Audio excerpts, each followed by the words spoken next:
రాజమహేంద్రవరం శ్యామలానగర్లో వేంచేసి ఉన్న శ్రీ పాత సోమాలమ్మ అమ్మవారి జాతర మహోత్సవాల ముగింపు సందర్భంగా ఆలయం వద్ద భక్తులకు పెద్ద ఎత్తున అన్న సమారాధన కార్యక్రమాన్ని నిర్వహించారు. భక్తులు పెద్ద ఎత్తున తరలివచ్చి అమ్మవారి ప్రసాదాన్ని స్వీకరించారు. ఉత్సవ కమిటీ ఆలయ ధర్మకర్త మాజీ కార్పొరేటర్ గొర్రెల సురేష్ ఆధ్వర్యంలో శ్రీ పాత సోమాలమ్మ జాతర మహోత్సవాల్లో ఈ ఏడాది కూడా అంగరంగ వైభవంగా నిర్వహించారు. ప్రతిరోజు అమ్మవారికి ప్రత్యేక కుంకుమ పూజలు, అభిషేకాలు నిర్వహించారు. భక్తులు పెద్ద ఎత్తున తరలివచ్చి అమ్మవారిని దర్శించుకుని తీర్థప్రసాదాలను స్వీకరించారు.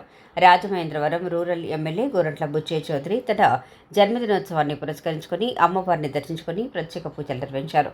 ఆయనకు ఉత్సవ కమిటీ తరఫున గొర్రెల సురేష్ సత్కారం చేసి అమ్మవారి చిత్రపటం ప్రసాదం అందజేశారు. మధ్యాహ్నం 11 గంటల నుంచే అమ్మవారి ఆలయం వద్ద ఉన్న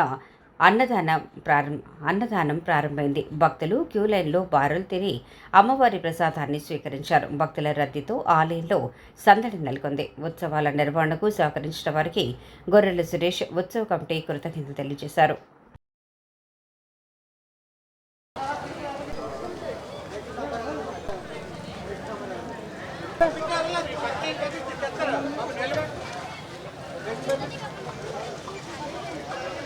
అమ్మ బేబీ వాళ్ళ దగ్గర భోజనం చేస్తున్న వాళ్ళు కూడా మరోసారి చెప్తున్నాం, కంపల్సరీ మీరు భోజనం అయిపోయిన తర్వాత ఆ ప్లేట్లని డస్ట్బిన్లోనే వేయాలి.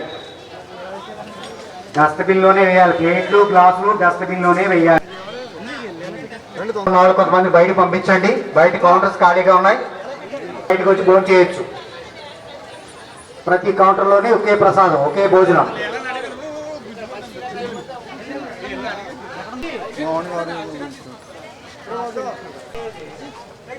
ఎవరికి ఎలా ఏది కావాలి